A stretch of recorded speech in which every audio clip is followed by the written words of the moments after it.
গাছে কত ফল হয়েছে দেখো, এই দেখো তোমাদেরকে আমাদের বাড়ির ফল দেখায়, কত ফল হয়েছে। লিচুগুলো শেষ হয়ে গেছে, প্রচুর গাছ ভর্তি লিচু ছিল, তোমাদেরকে শর্ট ভিডিওতেই দেখিয়েছি কত লিচু ছিল।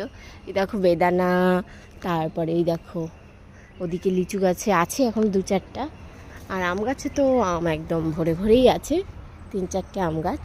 এই দেখো আম, লেবু, কলা সব আছে, সব বাগান বাড়ি এটা আমাদের, বুঝলে, সব পাবে। সবেদা এই দেখো একটা তুলে রেখেছি, আর গাছ ভর্তি সবেদা, দেখবে দাঁড়াও তোমাদের দেখাচ্ছি। আমরা হনুমান এই জন্যই দাঁড়াচ্ছিলাম।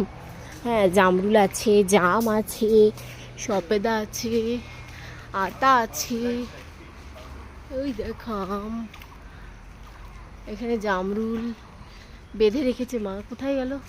ওই যে প্লাস্টিকে বাঁধা রয়েছে ভেতরে।